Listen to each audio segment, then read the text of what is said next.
South Africa is hurting, people are heartbroken, the children being stolen by something as basic as food. This isn't right. President Ramaphosa, visibly shaken, addressed the nation. The pain in his voice was evident. He spoke about the children lost to food poisoning, mainly in Gauteng. This wasn't just a tragedy, it was a call to action. The president didn't mince words. He called out the sale of unsafe food. He promised justice. He promised change. Ramaphosa vowed to protect the communities. This wasn't just another speech, this was personal, this was a promise. This wasn't the first time contaminated food made headlines. Earlier this year, reports of food poisoning popped up, but things escalated in Negligent, Soweto. 6 children died. Their crime? Eating contaminated snacks. This exposed a terrifying truth. Our food safety, especially in informal markets, was failing. Ramaphosa's message was clear. Enough is enough. We need action. We need change. We need to protect our kids. The president didn't just offer condolences. He came with a plan. A 3-point plan to be exact. First, no more food sales near schools in high-risk areas.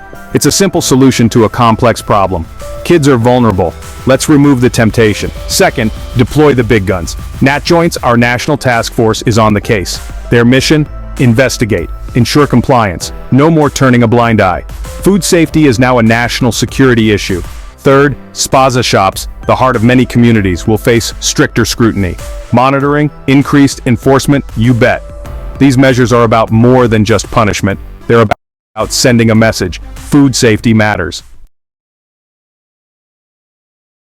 Gauteng, South Africa's economic hub, became the epicenter of this crisis. The alarm bells started ringing earlier this year. Reports of food poisoning trickled in, but no one could have predicted the devastation that would follow. Hundreds of cases, multiple fatalities, all linked to contaminated food. It seemed like a nightmare. The epicenter? Spaza shops. These small informal stores are a lifeline in many communities. But somewhere along the line, something went wrong. The culprit? Still unknown. The investigation is ongoing, but one thing is clear. The system failed. The very system that was supposed to protect us failed. The government declared a national emergency. The nation held its breath. We needed answers. We needed action. We needed justice. Section 4. Restoring Trust. Crackdown on unsafe food. The government swung into action. Crackdowns on unregulated spaza shops began. No more turning a blind eye. Nationwide inspections were launched. No food product was safe. Oversight within the education sector increased.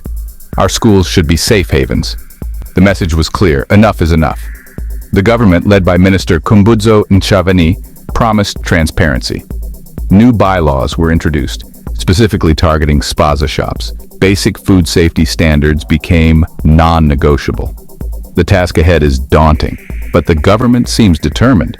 This isn't just about punishing the guilty, it's about restoring trust. Trust in our food, trust in our communities, trust in our government. Section 5. Communities respond. Education and awareness. While the government takes charge, communities aren't standing idly by. They've joined the fight. Organizations are educating vendors. Knowledge is power. Awareness campaigns are in full swing. We need to be vigilant. Parents are more cautious than ever, checking labels, asking questions. The fear is palpable, but so is the resolve. We won't let this happen again. This crisis has brought to light a painful truth. Food safety is everyone's responsibility. The government, the businesses, the consumers. We are all in this together. We need to learn from this tragedy. We need to demand better. We need to work together.